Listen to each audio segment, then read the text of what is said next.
General, magandang umaga po. Magandang umaga, Sir Ted. Magandang umaga, DJ. Opo, kumusta po kayo, General?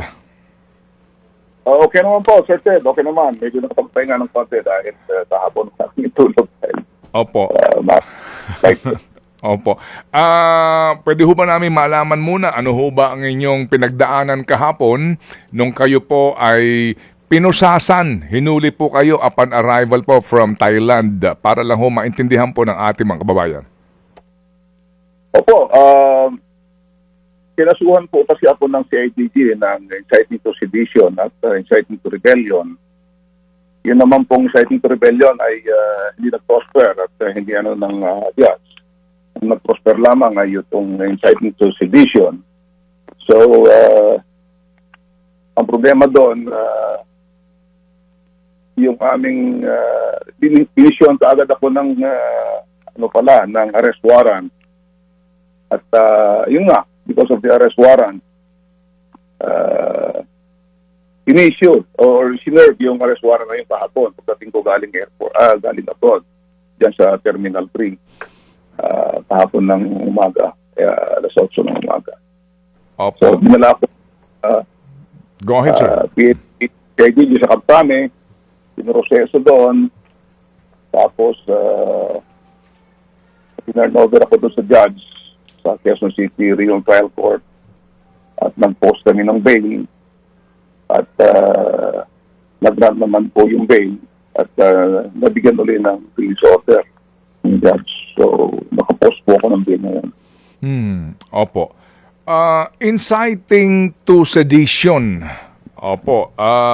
Kayo ho mismo muna, General, ano ho ba ang definition nun? Kayo po bilang dati rin pong naglingkod bilang isang sundalo. Ang inciting to sedition kasi, parang naghihikayat ka di ba, na yung mga taong bayan, na pabagsakin ng gobyerno. Parang gano'n.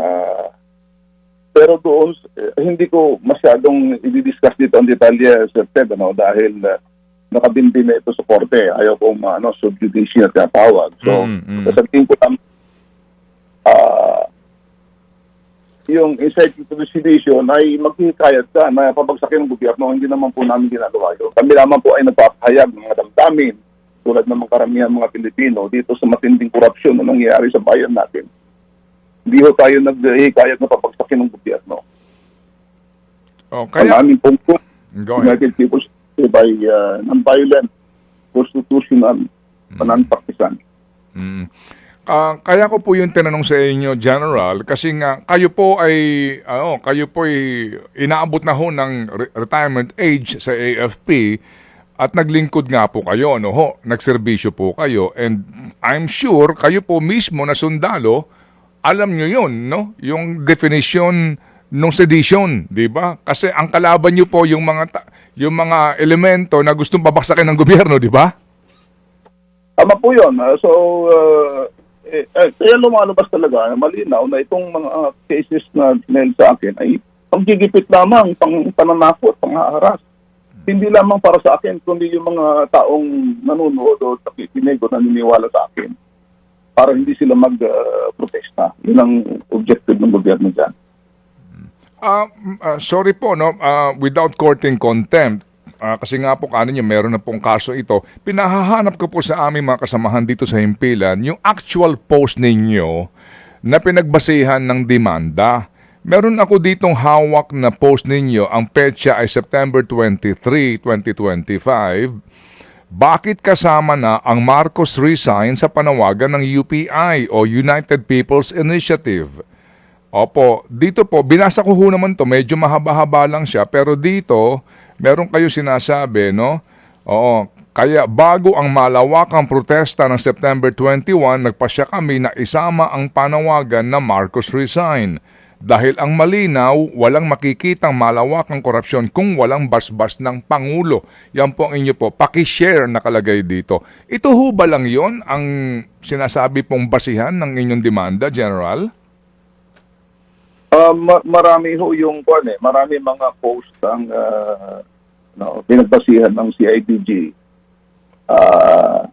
Ang isa doon ay, of course, yung sinasabing ang Pangulo, sinabi ko doon, na ang Pangulo, ang lumalabas na siyang pinakautak nung mga korupsyon, parang gano'n. Dahil siya ang nag-approve nung General Appropriation. Ngayon pa yun, mawalo yata yun mga pinote ng CIDG na basihan ng kanilang complaint. Opo. Sige po. Well, anyway, may tanong lang po si Chacha sa inyo. General? Go ahead, Cha. Yes po. General, tinatanong po kayo kanina ni Sir Ted about this inciting to sedition definition. Kung hindi man sa Facebook post, kasi kung ito yung pagbabasihan, yung hawak po namin ngayon, kaya nagtatanong kami kung ito lang or meron pa bang iba. Bukod po ba sa mga post nung rally, meron din po ba kayong panawagan na pabagsakin po ang gobyerno? Para lang po malinaw? Or this is just purely about your post on Facebook? Ang kaso po, kinahatarap ngayon ay doon sa Facebook post. Nakalimit doon. Mga 8 yata yun ang Facebook post. Yun ang basis ng complaint ng PNP-CIDG. So, sinagot naman natin yun. Nagawa kami ng counter affidavit. Tapos nung nagbigay ng resolution ang judge na wala na yung rebellion, kundi sedition lamang, nag-file pa rin pa kami ng motion for reconsideration. The judge, unfortunately nga, hindi nag-issue ka agad ng arrest warrant. Consider yung motion namin. Ganon. General, ang sabi niyo po, hindi lang isang post, 8 post lamang po yung pinagbasihan. Hindi kasama yung naging pag-akyat niyo ng entablado, nung nakaraang rally. May sinasabi po dito na may panawagan daw po kayo na bawiin ng militar ang suporta sa administrasyon. Doon po sa 8 post na sinasabi niyo po, meron nga po bang ganong mensahe sa armed forces? Hindi kasama yon. Hindi kasama yung sa rally mismo.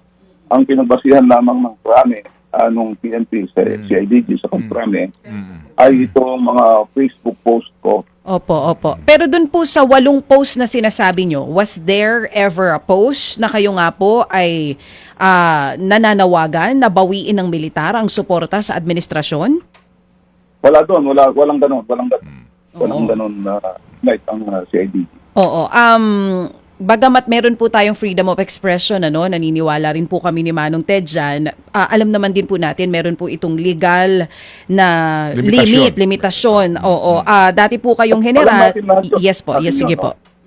Dati rin po kayong general at ngayon nga po akusado at kahapon ay inaresto. Sa tingin nyo po ba ito pong nangyari sa inyo talagang may basihan o this is not just for you, but also for other people, wag nang magsalita against the government? Ang sinasabi ko nga, itong kasong ito na kinakaharap ko, panggigipit lamang, harassment, pananakot, hindi lamang sa akin, kundi para ilan yung mga ibang tao na maghahayag ng kanilang damdamin sa korupsyon na nangyayari sa ating bayan. Yun ang nakikita ko at ng aming lawyer. Oo. General, sa tingin niyo po, kayo po kasi uniform personnel and this is a different or separate issue for those civilians na katulad po namin, kasi nga po uniformadong personnel po kayo. Ano po sa tingin niyong magiging epekto nito sa mga dati at ngayon na opisyales na gustong magsalita sa gobyerno? Okay, sundalo ko, dating uniformado, pero ako'y isang ordinaryong civilian na ngayon dahil ako'y retired na. So, yung mga sinasabi nilang nanghihikayat, nasa kanila yun dahil freedom of expression nga itong pinapahayag natin di ba? Hindi naman tayo sinasabi pa, bagsakin ng gobyerno, mag-take up arms, or ganito. Walang ganon. Kami naman nagpapahayag ng aming damdamin. Yung matindi at malawakang korupsyon na mangyari sa bayan natin. Kaya tayo lugmok na dahil dito sa mga itong korupsyon ng ating mga politiko, yung mga leaders natin. Okay. General, meron po ba kayong mga kasama dito po sa inyong grupo na kapareho ninyo, mga hindi na uniform personnel, ang natakot dito po sa ginawa sa inyong pag-aresto? ako lang yung sa grupo namin, ako lang yung pinasuhan, ano. Okay lamang 'yon dahil siyempre ako tumatayong convener, leader ng aming grupo, yung United People's Initiative. So okay lang 'yon sa akin. Haharapin ko ng legal na pamamaraan itong aming kaso at itong aking kaso. Oo. Balikan ko lang din po yung nangyari kahapon kasi sinasabi rin po ng mga kasama ninyo and even yung abogado nyo po na hindi raw po kayo agad pinayagang makausap ng inyong legal counsel nung kayo po ay inaresto doon sa NAIA. Tama po ba ito?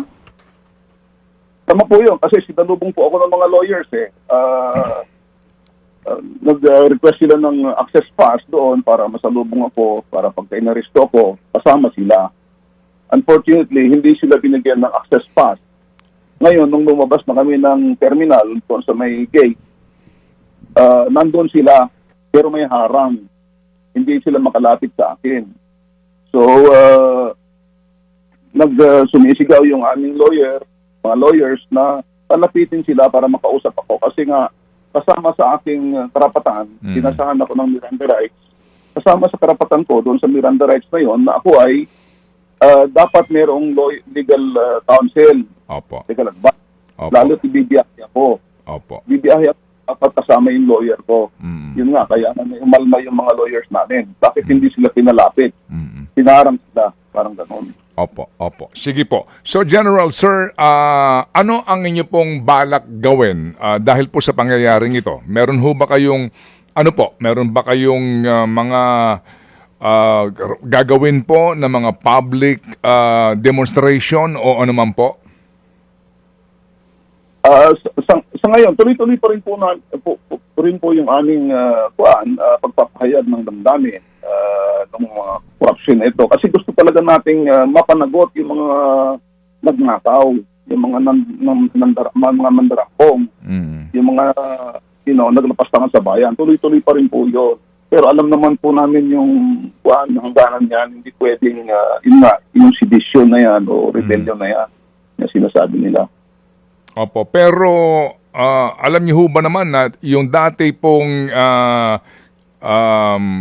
rin pong senador at naglingkod rin po sa bayan, nagserbisyo na si Antonio Trillanes Dafort ay kinasuhan din nung panahon ng Pangulong Duterte ng parehong kaso ninyo. Opo, at yung pong inyong argumento ngayon ay lumalabas nakapareho ng argumento ni Trillanes. Kaya sinasabi ng iba, parang nauulit lang yung ginawa nung panahon ni Pangulong Digong sa isang kritiko, ngayon ginagamit din ito sa isang kritiko ng kasalukuyang administrasyon. Parang gano'n na nga. Kasi kaya nga, talaga, itong ganitong kaso na sa tingin ng lawyers namin, ay kayang-kayang we will win the case, sabi nila. So, lumalabas talaga dito na ito ay pananakot lamang, harassment cases. Yun ang kaso namin dito. Okay. O, sige po. So, salamat po, General. May I just know how young is the retired AFP General now, sir? Ilan taon na po kayo? 67 po ako, Sir Ted. Opo, 67. Opo, and hope that everything is well. Dito nga po sa mga pangyayaring ito. Salamat po sa inyo, General, sir. Opo. Maraming salamat din po, Sir Ted, DJ Chacha. Opo. Buhay po kayo. Salamat. Thank you.